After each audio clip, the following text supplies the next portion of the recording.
Welcome back to the Feisty Heroine Podcast. I'm your host, Rachel, and today's episode is for any woman who has ever dreamed of packing up, starting fresh, and building a life completely on her own terms. My guest today is Cheryl Orlov, and Cheryl didn't just dream about it, she made it happen. After building a multi-million-dollar furniture business from the ground up, traveling to all 7 continents, and spending years caught in the fast paced grind of Los Angeles, Cheryl decided it was time for a change. In September 2023, she sold nearly everything she owned and moved to Albania, a country that wasn't just a destination, but the start of an entirely new chapter. I first connected with Cheryl through She Hit Refresh, which is a community dedicated to helping women move abroad after 30 years old. And from the moment we spoke, I knew her story was one that I just had to share. In this conversation, we dive into the challenges and breakthroughs that led her to take the leap, the cultural contrast between life in LA and Albania, the power of solo living, self discovery, and building a new life from scratch. Cheryl's journey is about more than just travel, it's about having the courage to rewrite your own story. And I can't wait for you to hear it. Without further ado, let's get started. Hi, Cheryl. Welcome to the Feisty Heroine. I'm so happy to have you here. Oh my God. Thank you so much, Rachel. Thank you for inviting me to be on your podcast. I'm excited to be here. Yay! So I gave the guests a brief bio about you, but I always like to start the interviews with you kind of in your own words, telling us a little bit about yourself, and then we'll go from there. Yeah. So I was born in the LA area and then raised in Las Vegas, but my family's from the Midwest. But recently, before I moved abroad, I had moved to California or the Los Angeles area in the year of 2000. So I was here about 23 years. Always wanted to live near the coast and all that. That was always a dream to live in California and all that. And then I've owned a furniture company for over 32 years. Is import, export, and interior design. I was running my business here while living in LA. Well, I started at Las Vegas actually, and then when I continued on when I moved to the Los Angeles area. And yeah, so in between, because yeah, I think, well, we know what the theme of this was. In the meantime, I was trying to find love, and date, you know, because like that's what you should do. So I was like going online and dating. And then also I have this passion for travel and to see the world. So I created a business that would yes, it was a full-time business. And then yet it allowed me certain times of the year to travel abroad. And that was my goal is like to travel once or twice a year while I was still working full-time. And then manage some real estate properties as well. And then I was trying to date. That's a lot. That's a lot on your plate. Yeah, so it's just kinda like yeah, so that was kinda my life here in LA, and, I have great community, great circle of friends here and everything, and then and it's always been my dream to move abroad, that's all I really wanted to do, yet I was, like, shooting on myself, "Well, no, I need to meet somebody." I need to meet somebody because that's what I should do, to fit in and be normal and all of that. And that's so it's just kind of like, going against the wave all the time. And I've met some wonderful men and it just wasn't a match. Like it just didn't work out. And it got to a point back in March of 2022 with my boyfriend at the time. We were in the Middle East and we it just wasn't gonna work, like, it was just a there was a lot of deal breakers, and I just said, my dog I had a beloved dog for 13 years, and he had went to doggy heaven in October of 2021, and I started kinda unloading some properties too that I owned, because 'cause I've been wanting to move abroad since 2017, but it's just a question of when, because, I had like a full life here in LA and I didn't have to move. That's the thing. I did like my life. It was very stressful and yet it's bittersweet, but yet the LA area, Southern California is also, you know, I'm very, very fortunate that I got to live here for 23 years, just with the lifestyle. So again, I had this burning desire to want to move and, the properties got sold and then my dog went to doggy heaven, and then I'm in this, like, dysfunctional relationship, and it's like the catalyst happened in March of 2022, and I just decided, "Okay, well, if not now, when?" And while we were in the Middle East and we were in Jordan, but we had to go to Tel Aviv to go back to LA. And I'm looking on my phone and I'm just like, safe places for single women over 50, go. And that's how I started the journey of moving abroad. I was like, I gotta do this. And I knew I was gonna go through a breakup and it was heartbreaking and I was like a shell of a person when I was doing it because there was not much of left of me because, it was just a very dysfunctional relationship. And yet I had this like inner courage and inner strength to just start transitioning into the moving abroad process. So when we got back from the Middle East in March of 2022, and I just had this routine every day of going to the gym and putting like a travel expat podcast in my ear and going on the elliptical for an hour. And then, and I just started getting like inspired and getting information. And then it kind of led me to, moving to Albania. And so fast forward, so that's kind of, I guess, what a currently. So in the meantime, I had inventory from, I was storing about a $500,000 worth of inventory for all my because I was supplied about over like 20 furniture stores. So that's kind of one of the things I did. And because due to the pandemic, we had to do a lot of warehousing. And my company, like, we did like three times our sales. Like, it was just Oh, crazy. But wow. the only reason why I was able to do the amount of sales is that we did because I had to warehouse it. So I couldn't leave without not I didn't liquidate, but it was more or less like I had to clear out the storage units that I had. I had 30 storage units and I had to clear out, you know, and I'm like, well, I can't leave right now. And I could start preparing to leave and then there was also a cultural exchange group that I belonged to because I belonged to a bunch of travel groups. And I'm like, well, I can't move abroad right now, but I can bring the world to me. So I started hosting people from abroad, at my home in Redondo Beach while I was like very diligent about clearing out my units. It was like one, and I just kept like cheering myself every time, like, okay, 30, um, one down, 29 more to go. And then it took 14 months to clear them, with, all the stores that we were working with. And then I still didn't know when I was going to move abroad. I was like, am I really going to do this? Am I really going to do this? And then I just started to continue to move forward, selling all of my stuff, giving stuff away. And then I finally booked my ticket.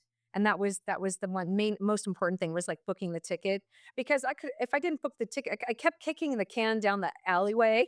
I'm like, well, maybe next month. Well, I'll wait till after summer. And then finally, I had a really close friend of mine visiting me from Vegas, and I was like her maid of honor in her wedding and everything. And I'm like, okay, I need you to hold me accountable. And, you know, I said, Mm. please make sure I book my ticket to Albania. And so she sat with me and I booked the ticket and I got rid of all the business stuff, and then I had to do all of the personal, and then I packed up 8 suitcases and it was 8 suitcases and took off to Albania. And I've been living there. I've been based that's my hub is Albania. And so, yeah, and I've been able to travel and I'm actually back in the LA area right now. And so I'm kind of living like a hybrid life, mostly in Europe. And so my friends and family are very important to me. So it's my intention to come back once a year to maintain the relationships I have in the US And, and now I get to live my dream living in Europe and traveling around Yeah. Europe. Yeah. No, thank you for sharing all that. I think for women listening, I know that there's so much going on in the world right now, especially for women in the US. So your story is so inspiring that, hear this relationship. I don't know how long the relationship was, but it kind of was dismantling. 4 years. And kids. There's kids involved on top of it. That was the hard yeah, there's 2 and I still stay in touch with the kids through the ex because we got so close. But yeah, sorry to interrupt, but yeah, 4 years. Yeah. 4 years in this relationship and he had children. Yeah, that's a lot. And, like, had you had that it seems like he was an avid traveler, but were you kind of more the traveler and, like, he just wasn't interested in moving abroad kind of thing, or Actually, what brought us together really was that he's been to more countries than me. I've been to over 40 now. He's been to over um, 100 now. wow. So that's one thing that inspired me. And we were going to do like a hybrid life where we would like raise the kids and then travel. So that was, yeah, but he was separated at the time. He wasn't even divorced. And he just kept saying he was going to get divorced. And then, and then that wasn't even the problem. It was just that I had to deal with a lot of the closer we got, the more verbal abuse I had to put up with. And that was just a deal breaker. It just can't Mhm. got to the point where there I was literally by the end of the relationship when I was there was nothing left of me. It was my soul telling me tell it was my soul breaking Yeah. up with him. I mean, it's not funny, but yeah, it's Yeah, just I become had because I that. feel like I don't know, I'm sure a lot of women can relate. It's just that he was just pecking away at my soul and and my life and my dreams. And I'm the type, and I don't know if you're this way, but like I'm a very generous, giving person. More of a giver. And Yes. so, yeah. And so it's like it wasn't really making myself a priority because I wanted to make sure, his needs were taken care of. He's happy, plus he had a messy life with his divorce and finances. And it was just so the focus just went to him and then I don't know if you went through this in your marriage, but like I just started to kind of, if I was a gas tank, I would be on empty. And I'm on fumes Yeah. but I'm not paying attention because I'm trying to save the relationship. I'm trying to like tread water and make sure that and I don't know I've also had some failed relationships, and it's just like I just couldn't accept being in another fail. It was humiliating for me to be at my age and have another failed relationship. So it was also like my ego involved that, no, and then also the kids were involved and I was very close. So there was just a lot of reasons I hung on That's and a then at the lot. expense of my happiness, at the expense of my dreams at the time. So, luckily I got out and I just did what I wanted to do. I know there's women that don't leave and they just become this like zombie. And that was Yeah. me. I was in that spot. And I think also cuz my Yeah. company was thriving, we were so busy during the pandemic that I just wasn't paying attention to my needs. I think, yeah, and then, all of a sudden I kinda start noticing and I'm like, "Oh, I'm just the zombie." Yeah. I don't know if I've been trying to think of, like, an analogy. Like, I found because 4 years is a long time, to be in a relationship, and I was in my marriage and my engagement, everything was about 10 years total, and I almost felt like I was in this river, right?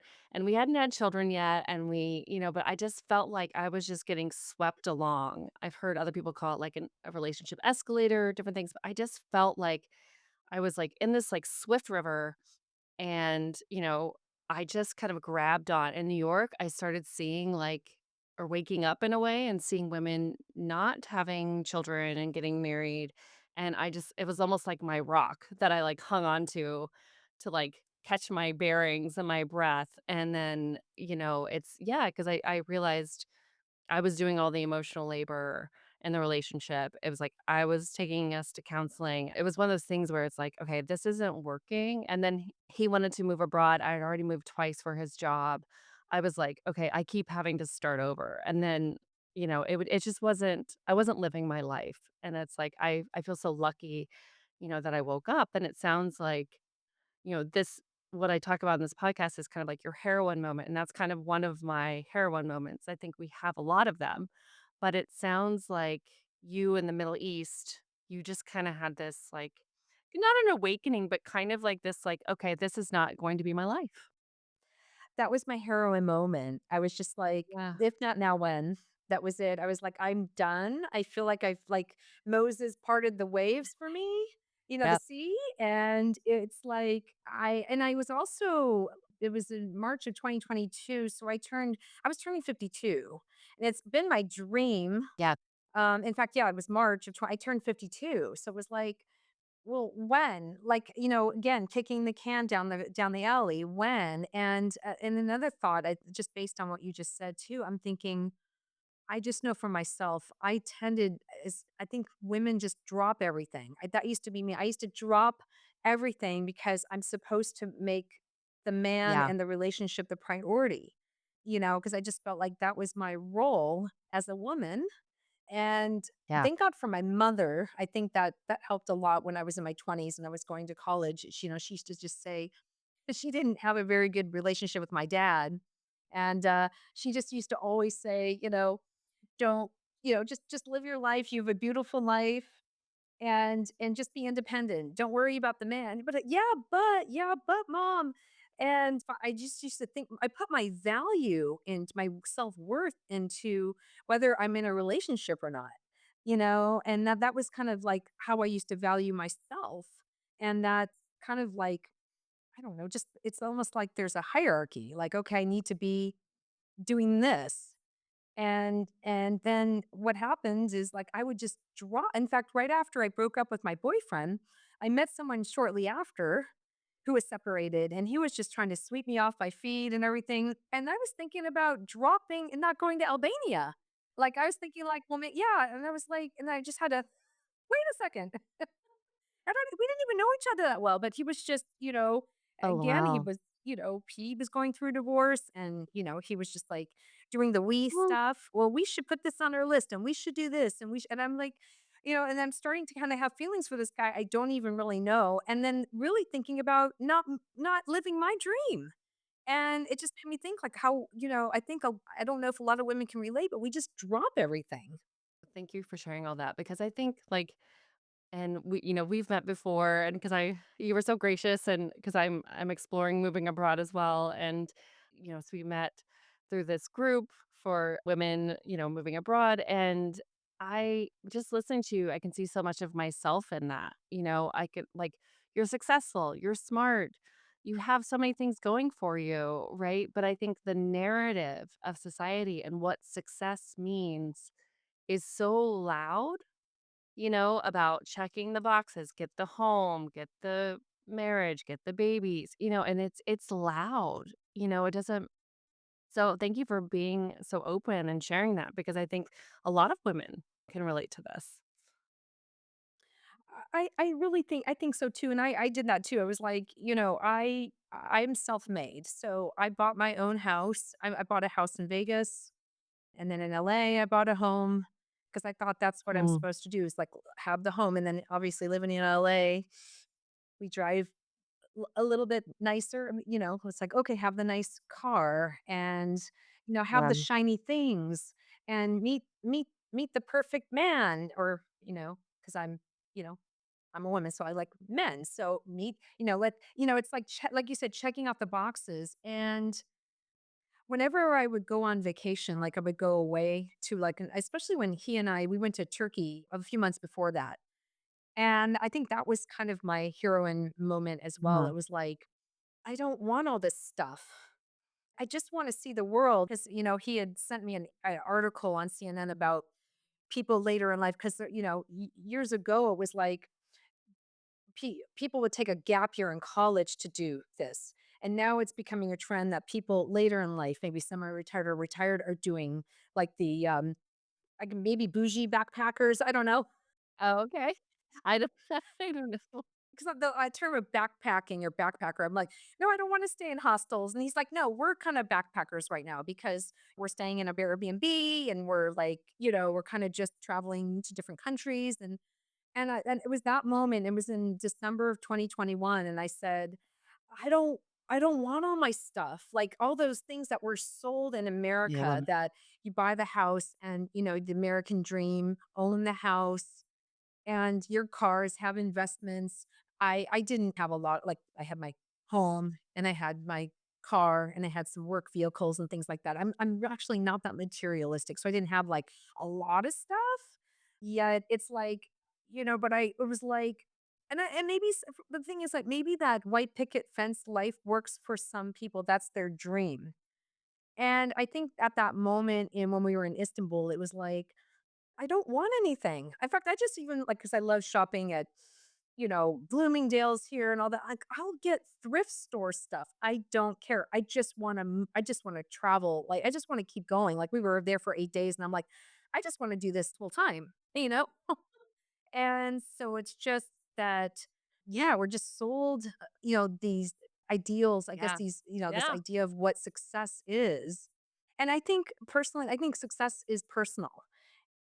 And when I had to go through everything I owned, I had to touch everything I owned and make a decision whether to sell it, to keep it, to give it away. And then when I moved to Albania with my 8 suitcases and I got this tiny apartment, I don't miss anything. I'm so much happier. It's so nice to like just to be and your stuff kind of weighed me down, And so and I know that stops people from wanting to live abroad or there's different types of living abroad. Some people are nomads. I decided to have a home base in Tirana, Albania. And yeah, it's just like I think it's like breaking that mold to design a life that is just personal. It's like, and not succumbing to what society says is success, if that makes sense. no, that makes perfect sense, and I know you kind of mentioned this a little bit before. So, it sounds like it was, like, March 2022. That was kind of like, the turning point of, like, "Nope, I'm gonna make this happen." And then you had to, like, tie up all these loose ends with your business and then pack all of your stuff. Like, how long did that take, and how did you decide on Albania? Did you visit there before? Like, had you been there, several times before? How did you decide? So, yeah, so Albania was not on my radar at all. In fact, some of the countries that came up when we were in the van, in the shuttle going back to Tel Aviv, and it was like Malta, Aix-en-Provence, France, Alicante, Spain, and then I was like, oh, I'll just move to Malta. I'm going to move to Malta, Yeah. because they speak English and, it's perfectly positioned. And like I said, I was going to the gym every day and listening to these, expat podcasts. There's some really good ones. I still listen while I cook every day. They're just so inspiring, like your podcast. I was just very inspiring. And there was this blogger. His name is Tim Luffel. He wrote a book called like Living Overseas on Less or on half the price or whatever. And I'm listening to him. He's being interviewed for an hour. And the last 5 minutes, he goes, and I gotta go to Albania.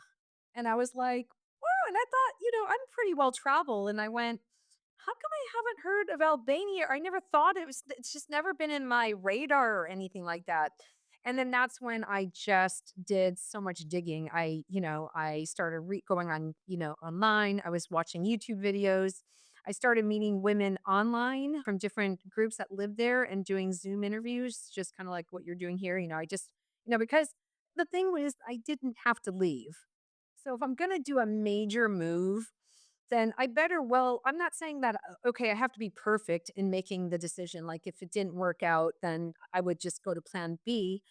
And yet have, I had a lot at stake. So I wanted to make sure that I'm not flying by the seat of my pants. Like I'm just going to leave tomorrow. So, so I just did a lot of research and it just kept checking the boxes. I do love California. And if you look at the topography, it's very similar to California. The population is less than 3 million people. Living in LA County, there's 10 million. So it's the crowds here. It's so crowded here. The freeways, just going to the grocery store. And so just to think of a place that just wasn't that populated. And then I think what I love the most was that Albania was really because of communism and all that. They're just they're really starting to emerge and develop and everything. But it's really like one of the few countries that has this like raw virgin nature. It's kind of like where California was in the 60s. And I was born in 1970 in the Valley, and my family lived in Sherman Oaks. So I was born, yeah. Oh, Granada Hills Hospital. That's where I was born. But they lived in Sherman Oaks. And then less than a year, I wasn't even a year old when the 71 earthquake happened in the Southern California area. And so my mom freaked out and wanted to move to Vegas. And my dad he liked to gamble. So he's like, yeah, let's go to Vegas. And so I really didn't get to have that experience of when it was still like a great place to live. The LA area was a great place to live. And so when I moved back, I actually moved back in 88 to go to college. And it was crowded then. And then I graduated in 91. And then I went back to LA in 2000. And it's like trying to fight to have this, like, the California life, the beautiful weather, the beach. I love living near the coast, but a lot of people want to live here. So moving to Albania, it was like I get to have a do-over. I get to kind of have, I mean, yeah, nothing's going to compare to the Southern California weather here. I mean, we get year-round weather. So I get about 5.5 months in Albania. It's pretty darn close, so I felt like I had to pinch myself actually, because it was like, "Wow, I get a do-over," Yeah. like, I get to have this beautiful country, like what California was probably in the '70s, in my '50s to experience something similar to it in Albania. Well, and it's like, I think it's so brave to do that, right? Like it's so easy to get stuck. Like can relate to what you were saying. Like I think we're also told like, oh, LA and New York, those are the best places to live. Those are the best places to find jobs and for your career. And so I believed that for a long time, but I think some of it was like I didn't know where else to go. So I just kind of like kept going and going and going. And I'm not quite as far on the journey as you are, but I've moved back to my hometown for the time being to kind of reset, refocus, do this project, those kind of things. And yeah, I think it takes a lot of courage to just be like, nope, I've always wanted to do this and I'm going to go do it. And like you said, it wasn't like it was overnight, it was like you thought about it, you thought out what you were going to do. And I haven't been to Albania yet. Like after speaking with you, I want to go so bad. And it's been on my list because I have a couple friends in New York that are from Albania. And I know like there was kind of like a mass exodus because of the economy and different things, but it's really starting to get some steam and it's right by Greece, right by Croatia. Of of location, yeah. Yeah.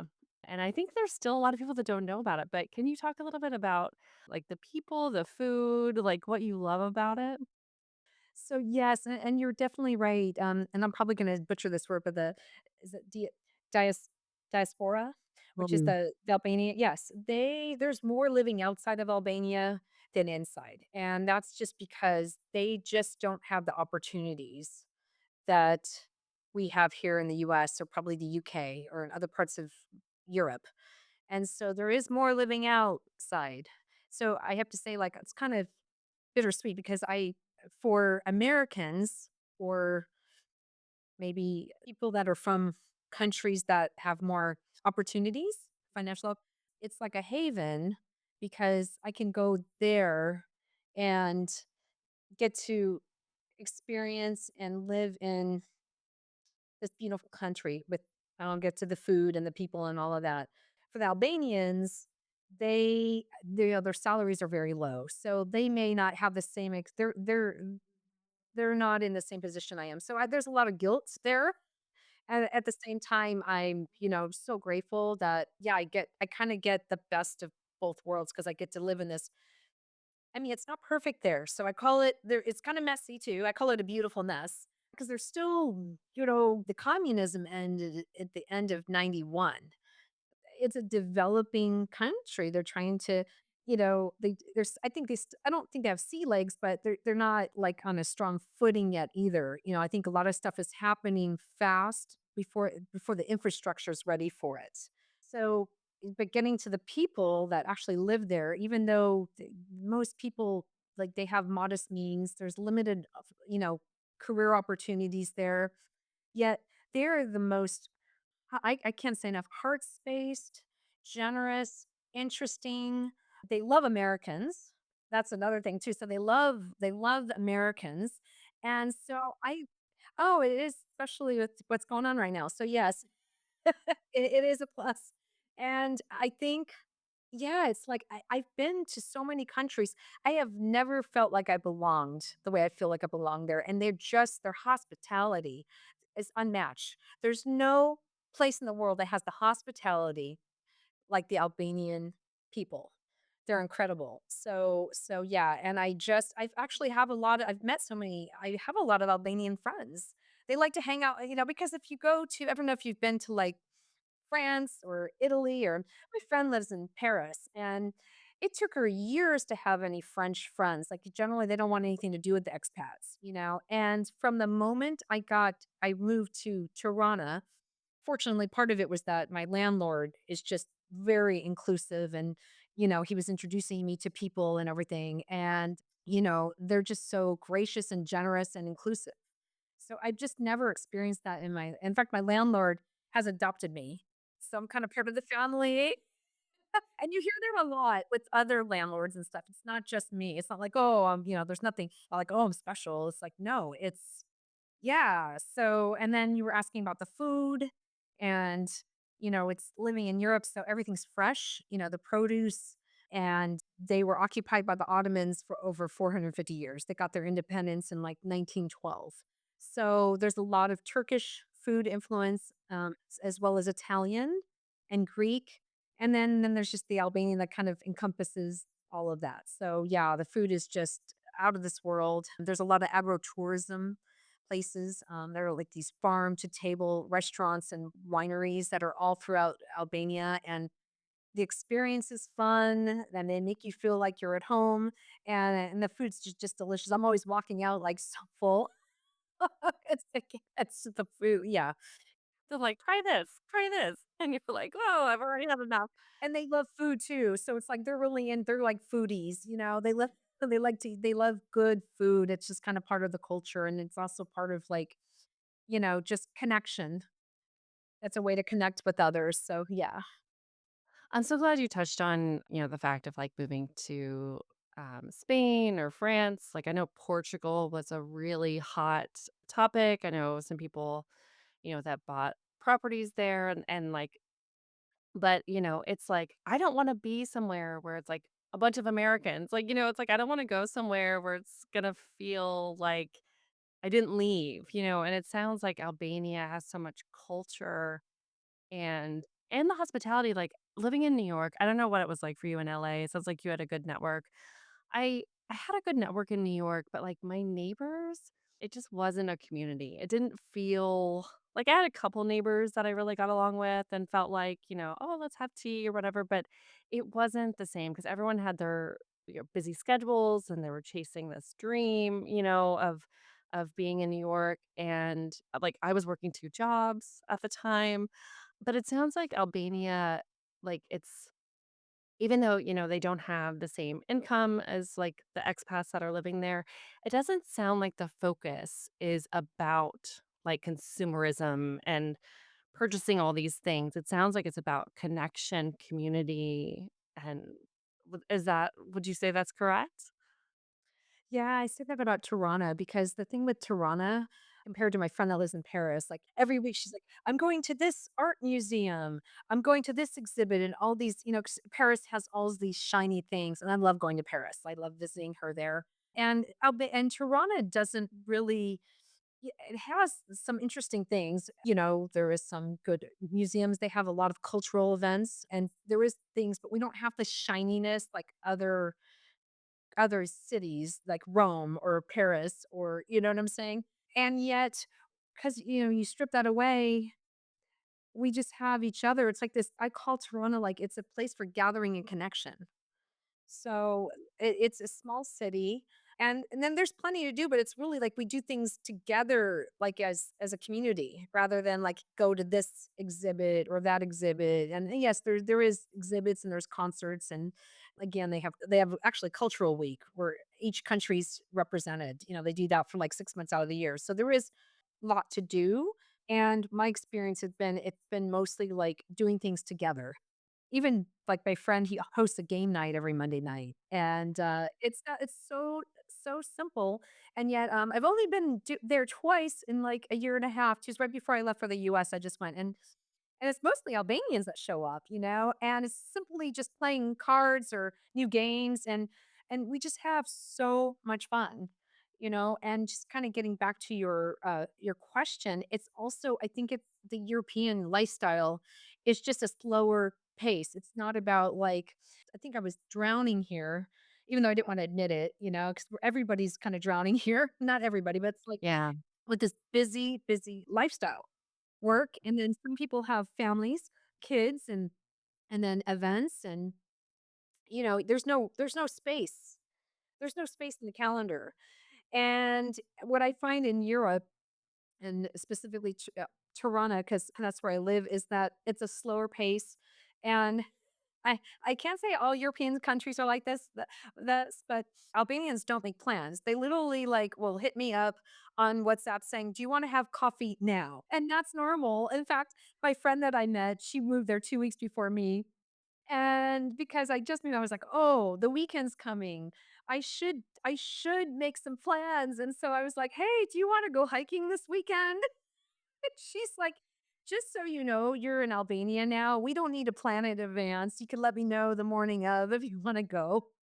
So, and what I've learned is, and I'm really kind of taking it here, being back in the LA area, is really just being more than doing. Because I think America is all about getting stuff done. Let's set goals and let's get it done. And it's very masculine and it's very like, it's the do. And I think Europe is more the be. And it's just refresh. I mean, I feel like I've probably added so many years to my life by living there, because I don't think I'm saying for myself, I'm wired to, and maybe also because of my age. When I moved to back to LA when I was 30. So I think in maybe some that's in their 20s and 30s and 40s, LA and probably New York too. It's like, it's a very vibrant, cool city to live in. And it's also the years, when you live in a major city like LA or New York, you have a lot of financial opportunities. It's a good time to build the wealth, to build, and save and build for, you know what I'm saying? That's kind of, especially in your 30s and 40s, you're kind of like in this like important time of your career, Yeah.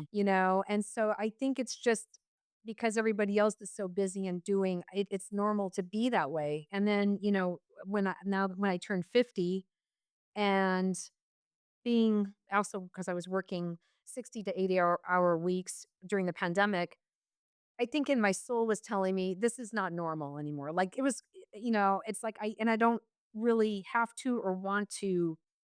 I don't want to live out the rest of my life like this. It's not natural for me. I mean, maybe other people like to be busy all the time, and I think it's like a badge of honor in, I would say, probably I will say in Los Angeles, I won't say the whole country, to be busy. Like maybe that there's a self-importance about being so busy. And I love just not being busy. Yeah. No, I love what you said about like being present because I feel like now that I'm back in the Midwest in my tiny hometown, like I'm definitely more present. I've read an article yesterday because David Letterman is from Indiana. That's where my home state. And he said, I'm a better person now that I moved back to Indiana. And I think I love New York. I love the energy, but I don't know if I will move back there. It's one of those things where I found like there was always like some FOMO of like there was always so much going on that it almost kind of like paralyzed me sometimes. And then I also found that people were so flaky in New York. So you would make plans, like, I would ma my birthday is around Memorial Day, so I would make a birthday party because I never really had birthday parties growing up, so it was, like, one of those things where I was like, "Oh, after my divorce, I'm gonna celebrate myself." So, I would throw some kind of party. It was always, like, a theme. I loved theme parties. I had, like, an '80s theme and different like a country theme because country music wasn't big in New York, and then at the last minute, if the weather was nice, people would go out to the Hamptons. So then, like, people wouldn't show up, and I was like, "Oh, this is not how I was raised, or this is not."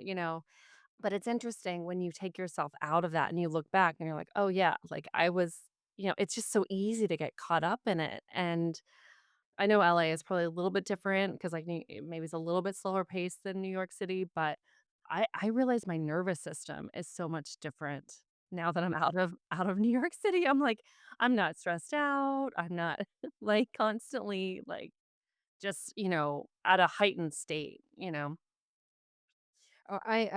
Wholeheartedly agree with you. Yes, I think probably New York is this like faster pace than even LA. Or I wouldn't say faster, I'd say different. And yeah, it took me 5 years to create my community because I had to sift out a lot of flaky people, Yeah, or people that just didn't align with my values. And it takes a lot of time.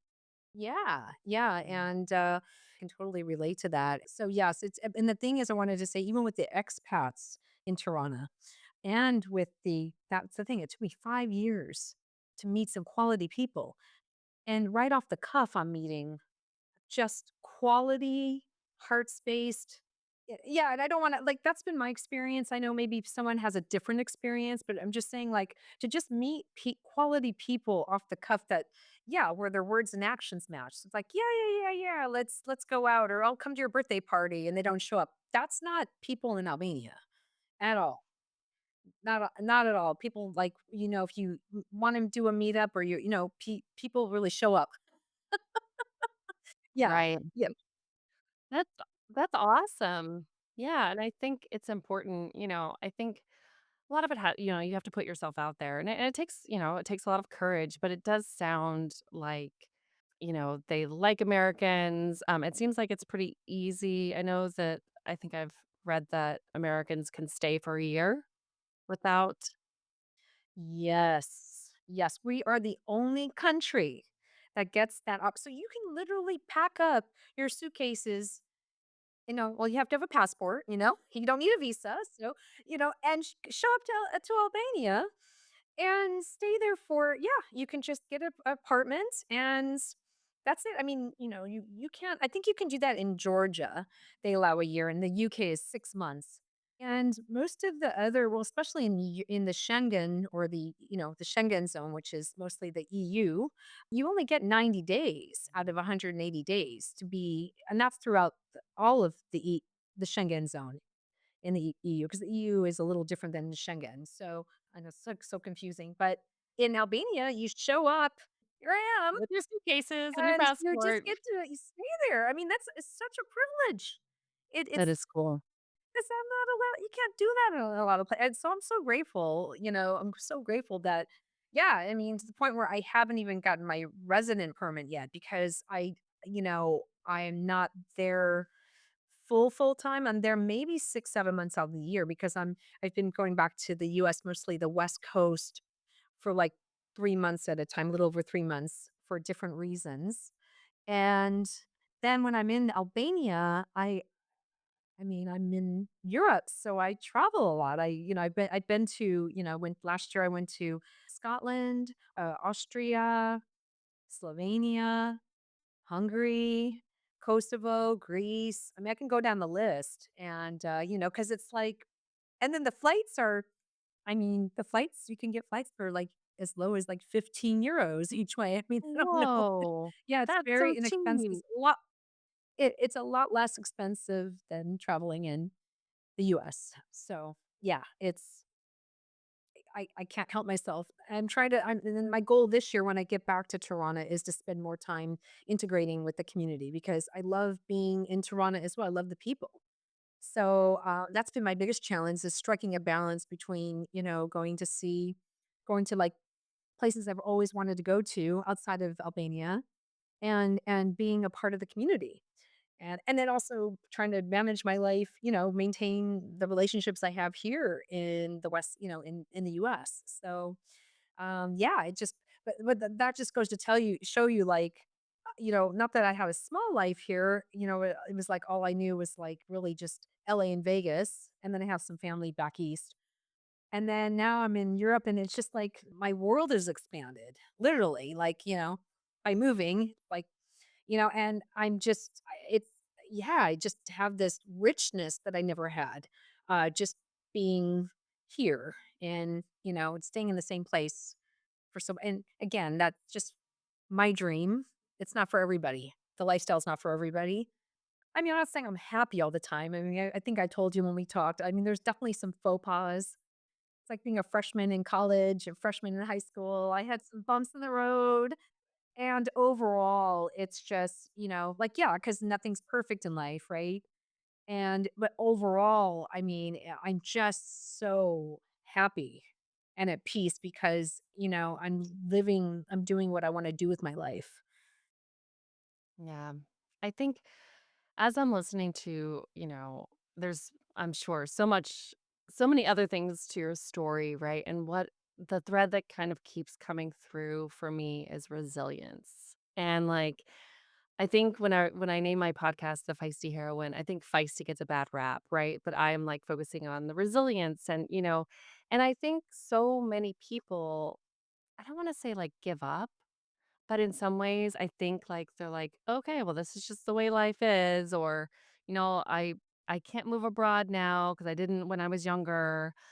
And so as I'm sitting here listening to you, I'm like, "Wow, this is such a powerful story, Cheryl, because you knew that you always wanted to do this, and you listened to your heart, and you were like, I'm gonna make this happen." And it's just so empowering.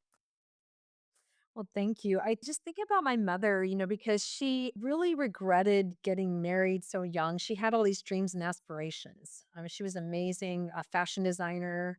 She wanted to see the world. I used to take her every year to somewhere, especially her 70th birthday. I took her to Rome, and her big dream was Paris. So we usually actually had dinner at the Eiffel Tower on her 70th birthday. Like it was just like the highlight of her life. And she instead back that generation, she got married and then was like kind of, had this role of being a homemaker and had to have kids and take care of the home. And, women didn't have all the opportunities that we have today. So, and so my brother said something kind of sad at the funeral. It was like she died with regrets. She really did. She just I didn't realize it because I was always trying to make her happy and like, hey mom, let's do this on your birthday. Let's go here, let's I took her on a cruise one year. I took her, like I said, when we went to Europe, it was just like when she saw the Eiffel Tower and we were going to like her, I've never seen her so happy in my life to the point where when the trip was over and she went back to Las Vegas, because she was complaining, also because she was like, she had some health issues. And then she calls me up and she goes, "When are we going back? I'll sell everything I own to go back to have have one more time." And then she died like 3 years later, and my brother would say and she really did. There's so much she wanted to do. And it was all like just talk. Like I mean, I try to make some things happen. And so I guess I did it for myself. And I'm also doing it for my mom. Her name was Audrey. And I knew that it was a burning desire for so many years. And if I didn't do it, I would so regret it. And I just didn't want to follow in those footsteps. I wanted to say, yeah, even if I have to come back here, it's not the worst thing to come back to LA. But like to actually like be able to live my dream to say, and I really did it for my mom too, because I know in some capacity she's with me in Albania and going to Slovenia and definitely in Paris. And it's like, yeah, I just knew that if I didn't do it, I would regret it. So I had a lot at stake. I had a lot at stake if I didn't do it. So I owed that to myself. And I can feel like, okay, if tomorrow is my last day or whatever, I'm good, because like all these years, it's been like, okay, no, I can't move. I'm this weirdo. I want to live abroad and I'm okay. No, like get into this relationship. I gotta meet somebody. Cause And then, like I said, my last relationship, I'm like, screw this. Yeah. I've had enough. Like, okay, it's time for me now, And I don't know if it's people say yes all the time how courageous I am. They say, God, that was really courageous. And I just felt like I just said yes to me for a change, and yeah, so I can live with myself. I feel at peace with myself. And believe me, my life is not perfect. Today I was telling you about all my faux pas that happened today, actually getting up to this podcast. It's not like my life is perfect. It's not. And and yet I honoring myself and who I am and my dreams. And I know it's a privilege because I know not everybody gets that, whether it's just by choice or by they could be in a country that's, doesn't allow it, or it's just someone's mindset telling them no, whatever that is. And so I don't take it lightly what I've done either. I know that it's a privilege. And that's my goal is to be like a light and lens for other women to give them permission that it's okay. And it doesn't mean that you have to do extreme like I did, like leave the country. Maybe you just like want to go to the next town over or just be curious, have the curiosity to kind of explore other parts of the state you live in, or maybe other states in the US, or it doesn't have to be travel either. It could be like, oh, I've always wanted to go belly dancing and I'm going to go belly dance. It doesn't, like I said, for me, it's been like, yeah, I just have this from the moment I started my company in my 20s that I started it really because I wanted to just see the world. And I thought I could do, I imported from Mexico. I could just go to Mexico. So it was really just to see Mexico and then get some cool accessories and furniture and bring it back with me. But it was like the whole idea of travel, and exploring and curiosity and connecting with other cultures and eating the food and all of that's all, yeah, it's just the music, everything, like the change of scenery, the history, like I can go on, and that's what lights me that lights me up. Yeah, and I love how you mentioned like it doesn't have to be traveling, right? Like I think so many times people also say stay stuck in careers. Like I stayed stuck in education for so long because I went to school for it. I have a master's degree in it, and it's like one of those things where I was so burnt out. I was like, okay, I'm not doing anyone any favors here, not the students I'm serving, not myself. And so I'm working in hospitality and doing this project. It's like I think sometimes you just have to do something to get unstuck, and it doesn't have to be moving to another country, packing up everything, and I think I want to be mindful of your time because I appreciate your time so much. I think to those women out there, because I do think fear has a lot to do with it. Because I was as you were telling the story about your mother, I was like, oh, like I got goosebumps because my mom is the exact same way. She loves history. She loves to travel, but she's never had a passport, like it's one of those things. And now she's in her 70s and I don't know if I'll ever go.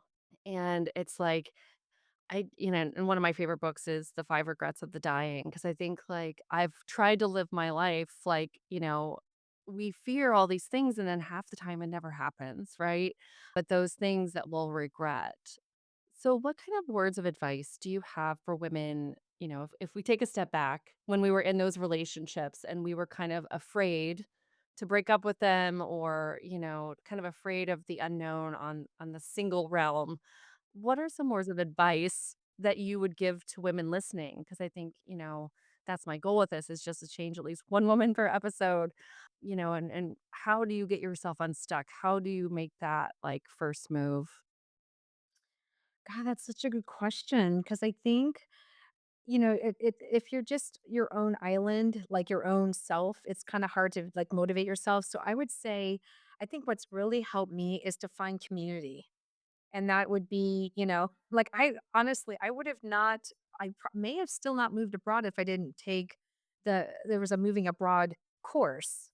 And then I met other like minded women that wanted to move abroad because nobody in my community here was planning to. I was the weirdo, you know.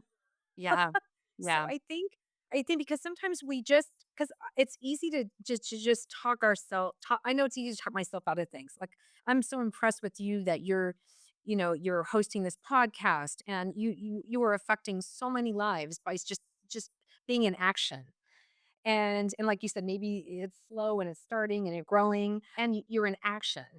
And I think I know for myself, it's just so it's like like diet culture. Like, oh, I'm gonna start the diet tomorrow, and then but Yeah. you're doing it by yourself and then it's like, oh well, I can start tomorrow. So I think it's important to have a community, whether it's, for moving abroad or, anything. My friend plays pickleball, so she has a whole pickleball community. Or, the great thing about Facebook is there's just so many groups.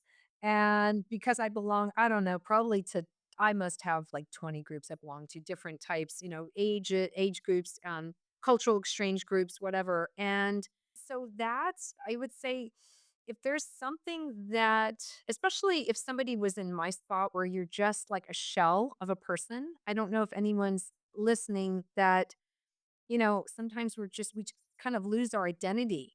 And I just watched Eat, Pray, Love on the way back from Puerto Vallarta yesterday. And she Oh, I said something love about, that. oh, I love it. I My know. It favorite was just like movie. crying. I was just crying. Like as if I saw it the first time. And, and she said that she lost her appetite for life. Like she doesn't even know. And I know I've been in that place a few times. And so it's important to seek out community, and whatever, and really know who your friends, your close circle of friends Yeah. are. Because I know when I was going through the breakthrough, I have my goldens. I call them my goldens, and probably less than on this hand right here. And I could just be so vulnerable and I know they're gonna have my back. So guess obviously starting with the people that really want the best for you, because some people just they don't, or they just have so many of their own issues, they can't really give you the support you need. But it's really just, yeah, it's really getting outside of you and really seeking, creating your community. That's all. And I think it really starts with that because like if you haven't done it already, then it's going to be hard to just do it alone. I think we work better in, what is it? Better together. I love that saying. It's just, we are and there's just so many people that want the same things. And there's a lot of women. I Yeah. think today women are just want to see I have a lot of friends and a lot of communities where women elevate each other. Like like when there's success or there's, people make those big leaps, we're celebrating, and to find that community that celebrates you rather than that wants to, tear you down. So I think it's just finding that, and I don't know if tribes like I'm in America right now. So, there's all these like, oh, you can't say this, but really, yeah, you've got to find your, I'll say community of women that's going to cheer you on. That's all. I love that because I don't think anyone else has, like, mentioned that in the same way that you have, and I think I can really relate to that. Like, even, like, starting this project, even when you, like, think that you have your people, when you embark on something new and when you take steps toward a new life, you realize that, I know there's, like, leaf people, there's, like, this analogy of, like, people are with you for certain periods of your life, and, I found that some of the people that I've known my entire life have not really been as supportive, and so but through this, I've met two couple women in the UK that are podcasters. We're now doing one together called Three Single Women. So it's like it's been such a journey, and I think it's about finding those right people, and I love that because it does. Like you said, even like, your friend that was there for you to help make sure that you bought the ticket, because it's so easy to not actually pull the plug. So it's like you need those people because sometimes we're in this echo chamber of our families, our friends that are driven by fear. I think a lot of it is driven by fear. They don't understand it, right? Because they're living the conventional life. And I think, especially as single women, it's important for us to find those single people. It doesn't necessarily have to be, right? It could be people that are married with children that have our back. But I think, you know, sometimes like finding that community of single women and helping us realize like, hey, no, our life's choice is a valid life choice as well, you know? It is, and I think there's just more and more, I think what's so nice is that I would say I'm the first generation of independent women. My mother Yeah, didn't have the opportunities that I have now, and it's me kind of too. trickling. And then my nieces now, I have conversations with them, like letting them know, like just what a privilege it is to have our independence. And I think there's Yeah, just more women that are just wanting to just finally make themselves a priority. And I mean, men are great. I'd like to be able to meet somebody someday. I'm still open to it. It's just that I'm so happy being solo. I love my life. I love, yeah, when I was with my last boyfriend, I had to give up half of my time, with the kids and this family and this and that and da da da. And it was just like, and we had some good times. It's not like it was all bad. And now it's like, I just love having like my own, I was having my freedom. That's all. And I'm a very committed person. I have a lot of friends and I've just and I'm, I yeah, I have this like it's not like I just, don't want to commit to anybody, it's not like that. It's just I think I've just value myself and I'm so happy. Like I've never been so confident to be single. And I call it solo. It's really not single. It's a choice. It's really a choice to be because I could yeah, make time to go, go on the apps and start dating and da da da, because I did that in my 30s and 40s, and that's a lot of work to do that.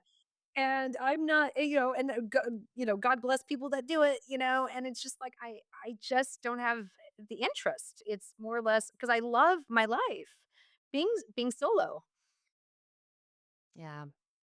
I love that because I think I'm the same. Like I'm open to relationship, but at the same time, it would be have to be someone very special, and I do. I love my solo life, and I think there was a period where I didn't like it, right? Because it was like I was listening to the narratives about being single and all this stuff and what that means, right? But I think solo is a little bit more empowering, right? Because I think I like the word. I like that it's getting more traction because I think it's a choice. It's a valid life choice. But is there anything else that you would like to say to women out there listening before we wrap up? Yeah, I was just thinking, so yes, I know that sometimes you just like you were saying, about starting your podcast. I don't know if you've ever heard of the book called Atomic Habits. It's by James Clear. And yeah, it's such a fantastic book and it's so great because I feel like sometimes we just want to if we don't make headway, we're not, we kind of give up, we try to do the intensity over consistency and he talks about like being consistent being consistent over intensity. So I think it's so important that maybe, you may not know exactly what it is you want. Sometimes we're so like drowning in our life. So it's just to take like the next possible step and getting curiosity about, maybe I think journaling helps a lot. Like asking yourself quality questions. What is it? What is it that I want? Or what do I want with my life?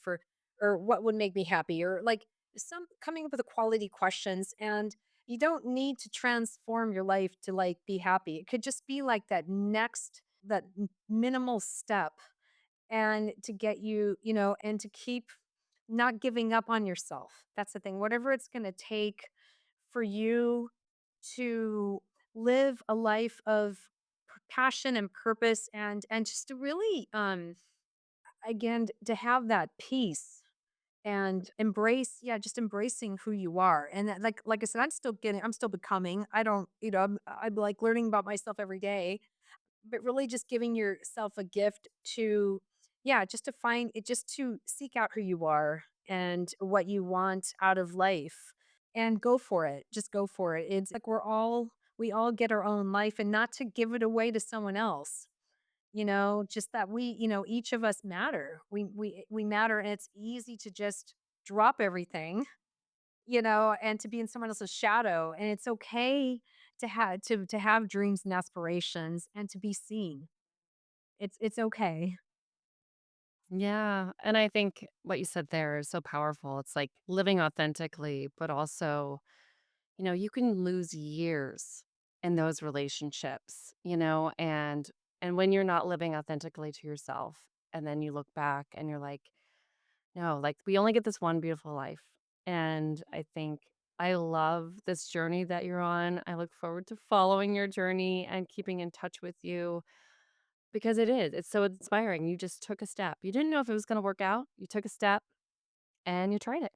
So it's beautiful. Thank you. I hope you're going to come to Tirana, and you're welcome to stay with me. So I have a guest room. So yes, I'm happy. I love when people come to visit. It's like, I'll show you around. We'll go on a road trip. I love traveling, so I am gonna take you up on that offer, so I appreciate it because like I said, I've been to about 40 countries, a little over 40 countries like you have, but it's something that's always lit me up, and I love learning about other people, and I find that I learn more about myself in my home culture when I travel. So I feel like it's just a way to like unravel more layers, about ourselves and you've really sold Albania. So I think I'm gonna have to book a plane ticket.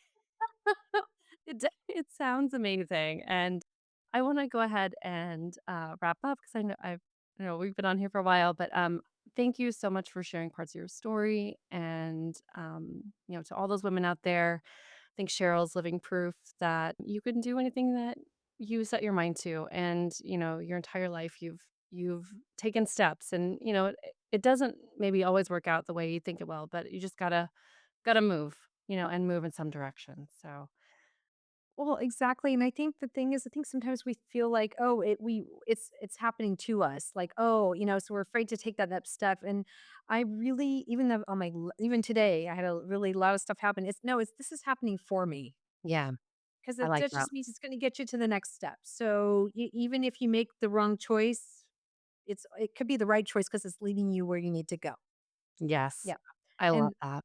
And I just wanted to say, I just thank you so much for inviting me to be on your podcast. And I just think you're making such a difference in the world because women need to hear what you have to say, and they need to listen to your mission and all your guests. So, yeah, I just think I'm so inspired by you. well, well, thank you so much for sharing that. Yeah, I think that's my goal of success now is if I just change one woman a day, and I think that's what it's about. It's about building community and helping people not feel alone, making people feel validated and heard. So thank you so much for being on the podcast, and we'll chat again soon. That sounds great. That sounds great. Thank you so much. All right. Thank you. Bye. Bye.